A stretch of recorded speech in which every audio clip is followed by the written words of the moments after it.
Hello and welcome to the shop. I'm Jared and this is the Questionable Garage, where we make some very questionable choices, like the car behind me in our last episode on our 1970 Plymouth Duster. We got a floor pan in it and we got a completely rotted out frame rail patched back together and put in a new trunk drip rail. Just some small patchwork.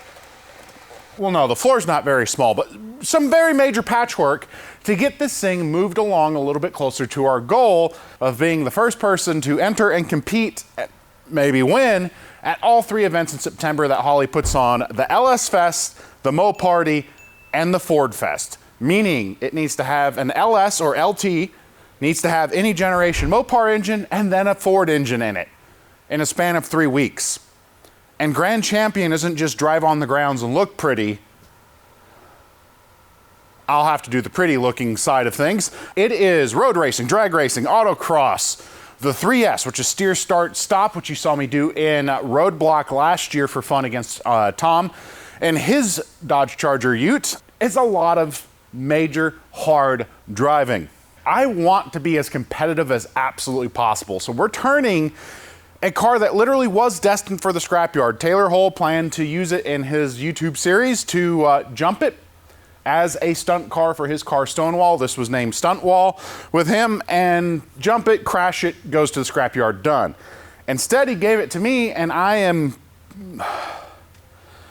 There's a phrase, I don't remember exactly how it goes, but it's about, you know, putting good money into bad. There might be a lot of that, and a lot of that is in front of us today. Now, because of the class I'm trying to enter the car into, to not have to face, you know, like the Vipers and a brand new ZL1 or Corvette Z06, even though for YouTube sensation we'll call this a supercar slayer, I wanted to enter vintage, so there's limitations. Some of you recommended, like for the front end, do a full tubular front end. We could fix things that way.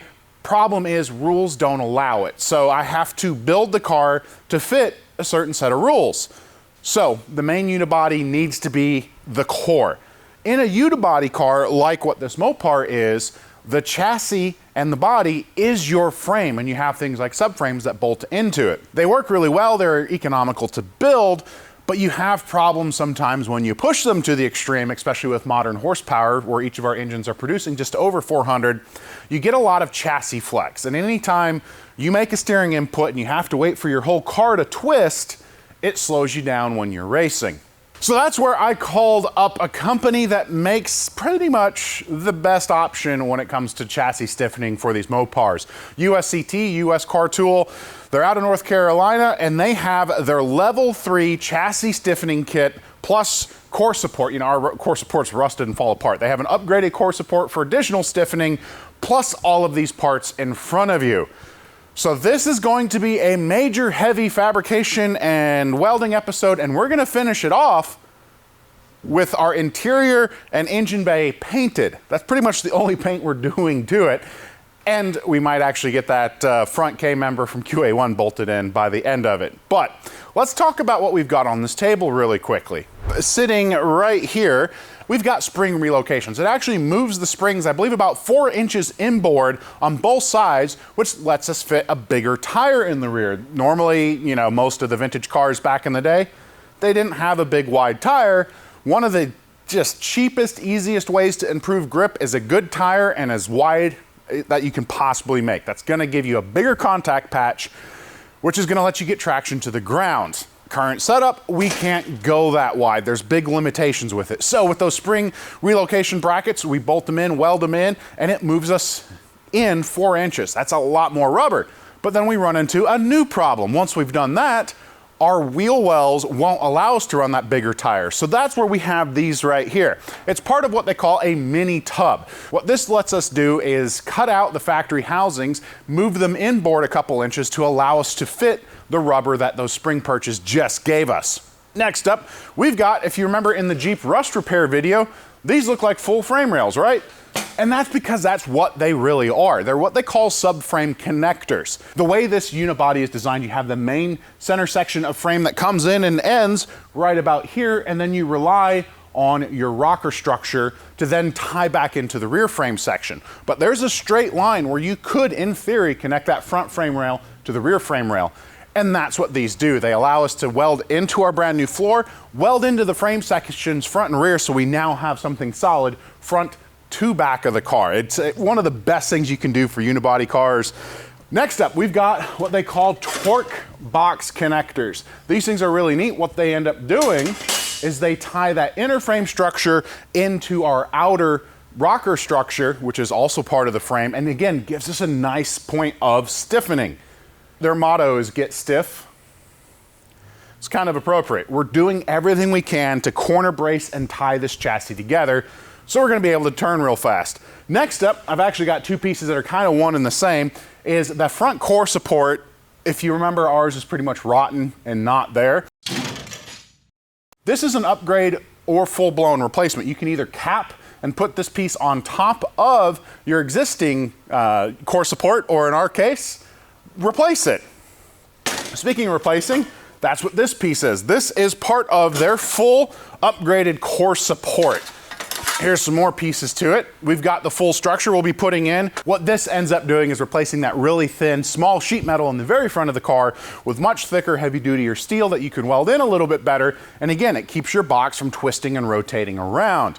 The final big piece of our puzzle are our inner fender braces. These are braces along with a couple extra little pieces. And what those end up doing is tying in our shock tower as well as the control arm mounts into the firewall. All of this is going to make it so the moment I give any type of input to the steering wheel, there's no waiting for the car or chassis to flex. That's enough talking. We have got a ton of welding to do, and the good news is, unlike last episode, I've got gas. Well, welding gas. I went and spent a lot of money and filled up all the tanks this morning. So we're gonna be able to burn through all of this metal. It's a lot of welding. Wizard, here's your cue. 1,000 hours of welding. All right, so we got a couple pieces that make up this whole structure. We have a boxing piece, front and rear braces that go on the actual tower. And then I believe this is the right side. We might have to double check. The outside rail that ties everything in together. It's just a matter of confirm they're gonna fit, if you need to do a little extra grinding or not, and this is pretty much perfect. We need to go ahead and grind down anything we are gonna be welding to, so you can do wire wheel, you can do grinder, just whatever you want. I will probably wire wheel. It'd be cool to come up with one of these wire wheels that didn't like eject razor sharp metal fingers everywhere.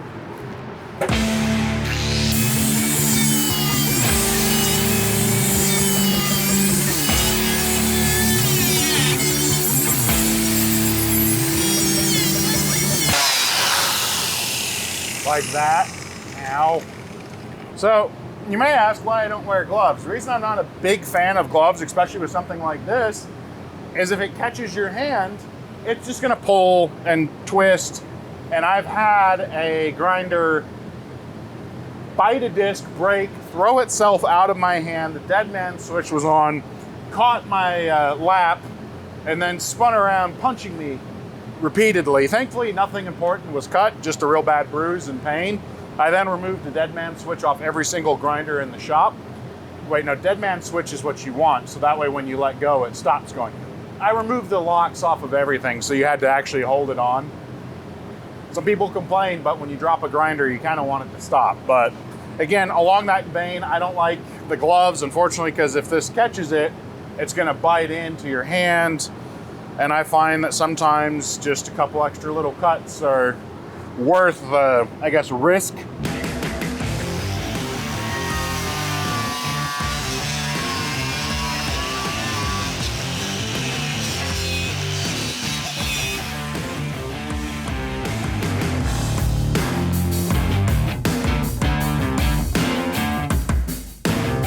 All right, so let's put in your other braces and then percussively install that.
So after getting the inner fender braces installed, I knew we had enough rigidity to cut out what was left of the front core support.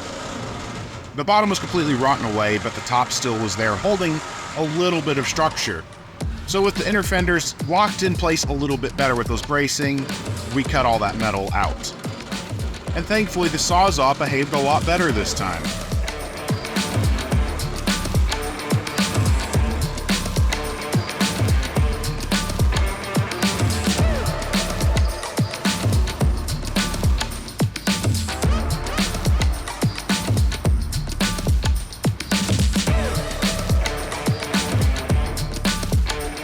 So after getting the bulk of the metal cut out, we came back with the grinder and started revealing the spot welds and just grinding a few of those away to get that last bit of metal off.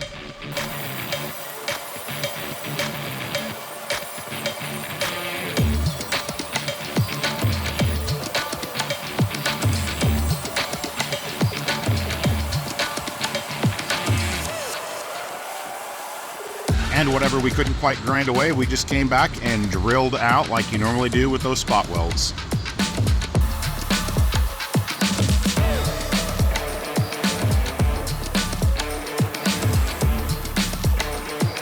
And with the bulk of the spot welds drilled out, I came back with my favorite tool, the air hammer, and a flat chisel bit to cut that metal away.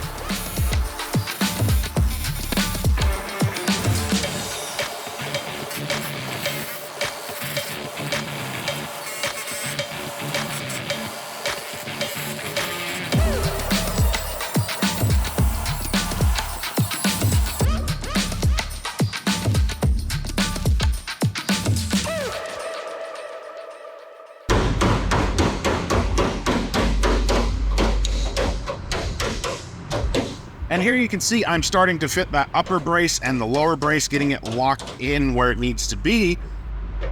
You bet, Charlie. And one thing I really liked about the US Car Tool core support is they have bolt holes so you know everything is square and how it's supposed to be on the core support side, so you can adjust and fit it into the chassis while keeping that front end square. This is also where you would see the footage of me welding everything in for the core support, but unfortunately, I had a catastrophic GoPro battery failure, and we lost the footage, and the battery exploded. It's that hot sometimes in the shop. So now we're starting to fit the rear spring relocation kit. Again, this moves the leaf spring inboard, lets us run a much wider tire. They bolt in and line up off the factory perches, which help make sure you have it exactly where it's supposed to be. So I set it in position to get the rough sectioning of the frame that needed to get cut out. So I cut that out, and then I start sliding it in and fitting it and make adjustments to make sure it is lined up exactly where it needs to be.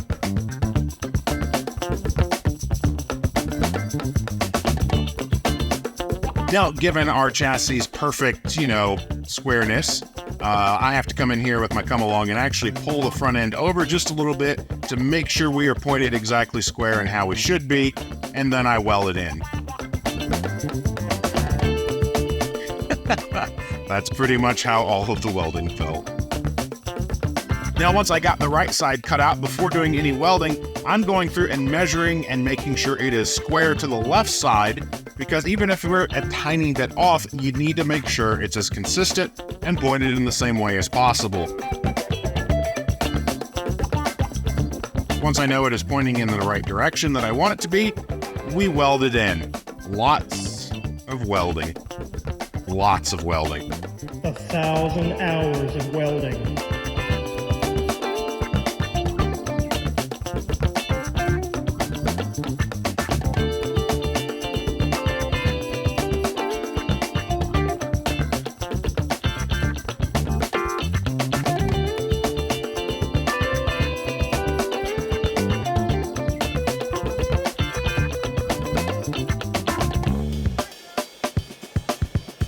Here you see me working on welding in the subframe connector on the driver's side. You'll have to find and potentially grind and cut a little bit to get it as tucked in, as tight as possible, and then it's just a matter of welding along. Again, if you are doing this on your average build, stitch welding is going to be perfectly acceptable. I'm going extra, so I am welding every possible inch that I can. to the floor pan and to the unibody frame rails as well.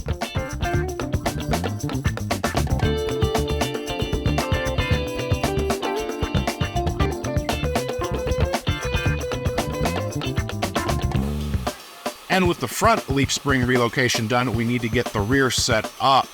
Now the brackets are really neat that they just slipped right over the frame rail, bolt into the factory location, and we just need to go ahead and cut out the hole. So I'm doing that real quick with my plasma torch because it doesn't need to be a perfect circle because we have a sleeve that gets welded in the middle to make sure it's perfectly round for your bushing.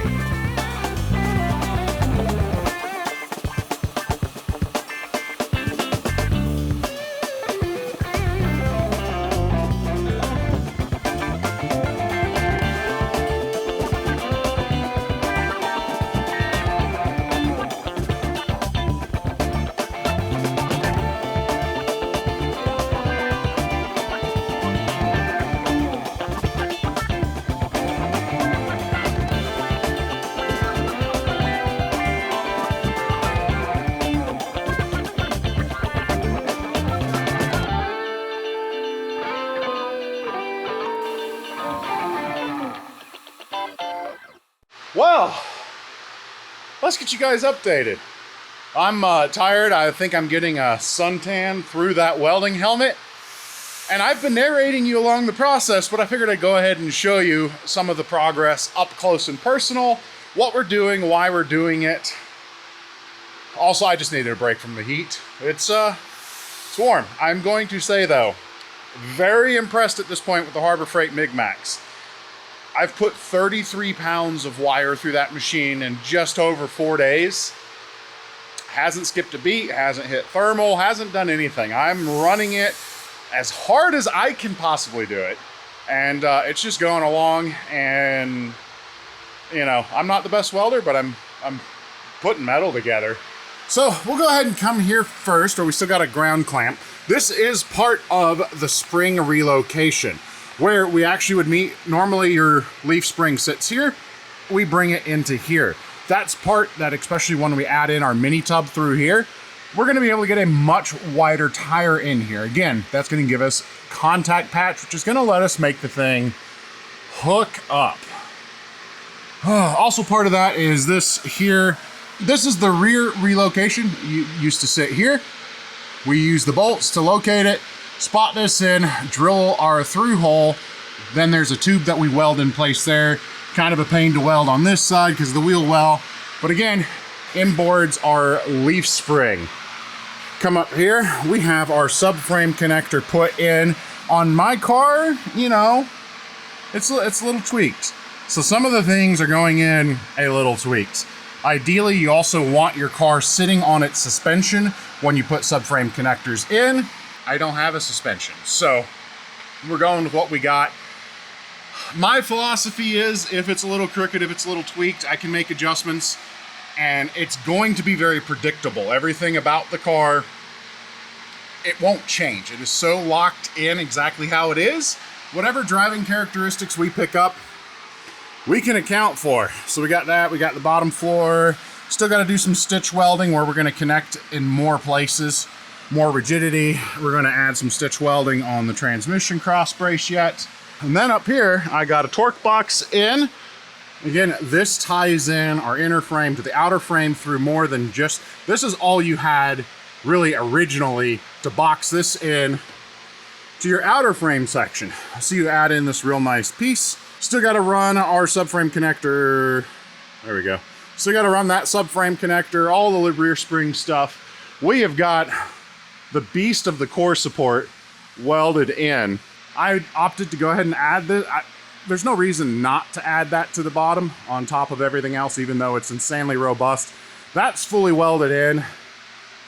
So several thousand more hours of welding to go, but we're going to get through this. So excuse the hair. This is what you get when you're wearing a welding helmet for hours on end. It's hot, and because I need shielding gas, I can't point the fans right at me. So we're gonna get through this. I'm really excited about the progress happening on this Duster and just how insane it's absolutely gonna be. Also, I was curious, so I looked up and what the labor quote would be for one of these cars getting a level 3 with a core support install done. Just a tick over $6,500 in labor alone. So, I don't have that much to pay anyone. So we're going to be welding it all in ourselves. Wizard, do you want to come back out again? Yeah, it's about right for wizard time. 1,000 hours of welding.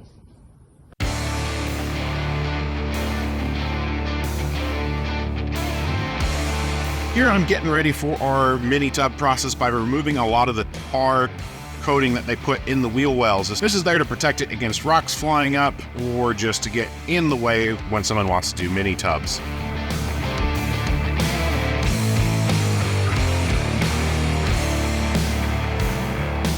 And here we are cutting out our wheel tubs and floor section to allow us to install the mini tubs. If you look at the right of the screen, you can see I've already gotten that side done, and it taught me a few things that I thought would work a little bit easier when installing the left side mini tub.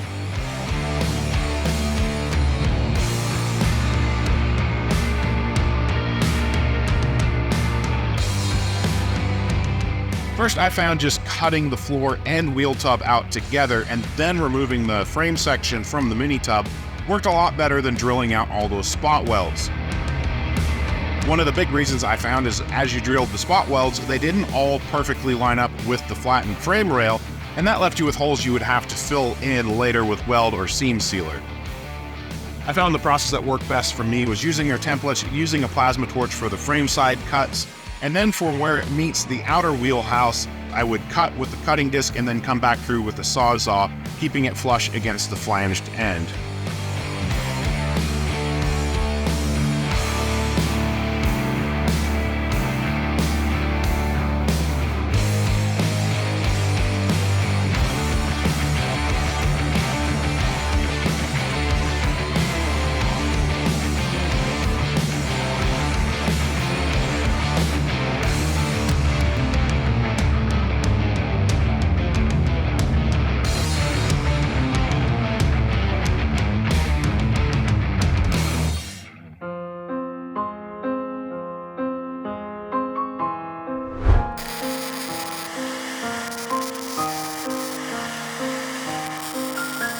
Guys, I never thought the day would come, but here we are. I don't have anything left on this table. Okay, I lied. I've got the radiator mounts, because I don't have a radiator, and there still has to be paint, and we got spring perches for the spring relocation, but we don't have a rear end. But we do have paint supplies, which can only mean one thing. I have finally gotten everything welded into the car. We have got subframe connectors, we've got inner frame braces, we have got that whole brand new core support that is much stronger than the original and replacing our very rusty and broken one. We've got mini tubs installed, we've got the spring relocation which moves those springs inboard, that's going to let us get a bigger tire on there. We've stitch welded the whole thing, we've got the rear torque boxes. We have done everything we possibly can to an A-body Mopar to stiffen a chassis up and make it hold up to the rigors of the Triple Crown, of road racing, of autocrossing, of the steer start stop challenge, which is actually a lot of fun. Straight line acceleration, you make a 180-degree turn, sprint back to a stop box. It has been a lot of work, and I am thrilled how it has all come out.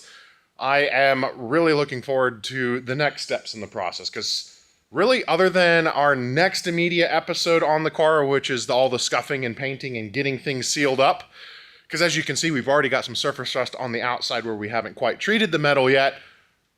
It's just bolting a car together.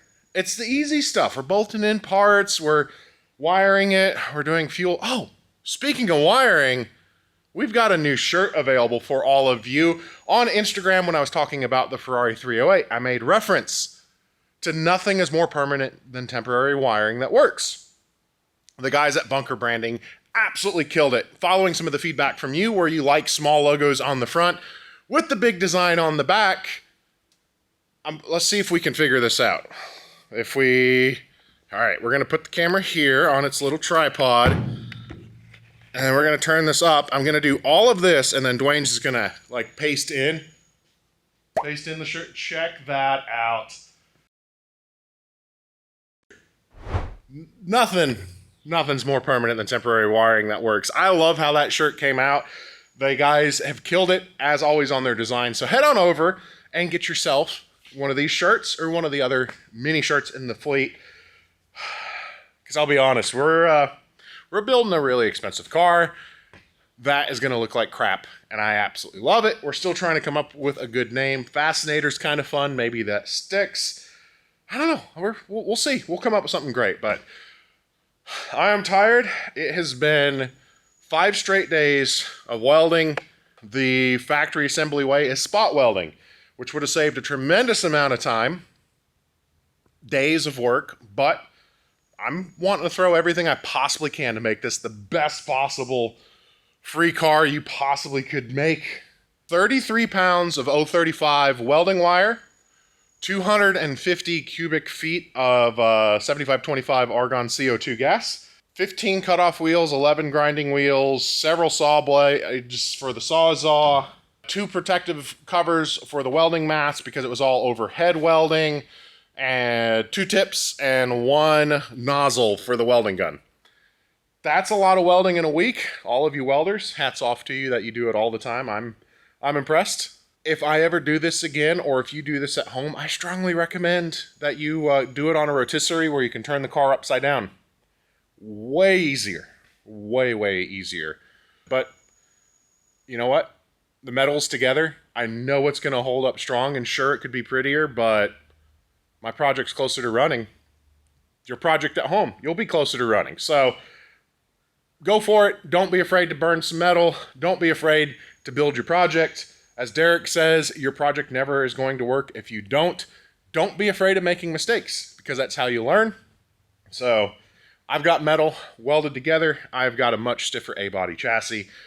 I'm incredibly excited, and we're going to go as hard as we can to try to win all 3 events, or at least be competitive. I'm not doing parade laps. I'm not just showing up and smiling.